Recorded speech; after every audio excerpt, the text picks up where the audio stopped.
सकाळी सकाळी मी इकडे टीव्ही लावून घेते आणि झाडू मारायला सुरुवात करते.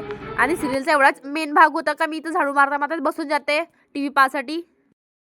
तितक्यामध्ये कुत्र्याला इंजेक्शन देणेवाले आले होते आणि इकडे आमच्या मोठीला पण इंजेक्शन भेटून जाते. इंजेक्शन घेतले हे समजासाठी काळा टीका लावून देते. मग मी मोठीला आंघोळ करायला घेऊन जाते आणि मोठीला आंघोळ करायला बिलकुल नाही आवडत. तो तर इकडे तिकडे जात होता, कसं बसं आंघोळ करून देते आणि उन्हात घेऊन येते त्याला.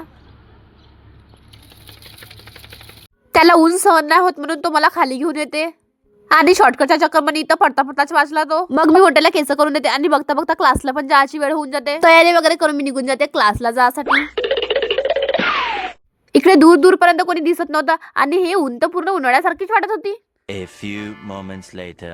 क्लास वगैरे करून मी निघून जाते घरी यासाठी आणि रस्त्यामध्ये मला एक आंब्याचं झाड दिसून येते. यावेळेस तर बाळ खूप मस्त आला आहे. ध्रुवी तर इथं पूर्ण मातीच खेळत होती आणि मी तिला विचारलं का करत आहे म्हणून. ते झाडाच्या पाण्यात तोडून म्हणत होती की भाजी करत आहो म्हणून. तुम्ही पण लहानपणी असे खेळ खेळले आहात का? कमेंटमध्ये नक्की सांगा.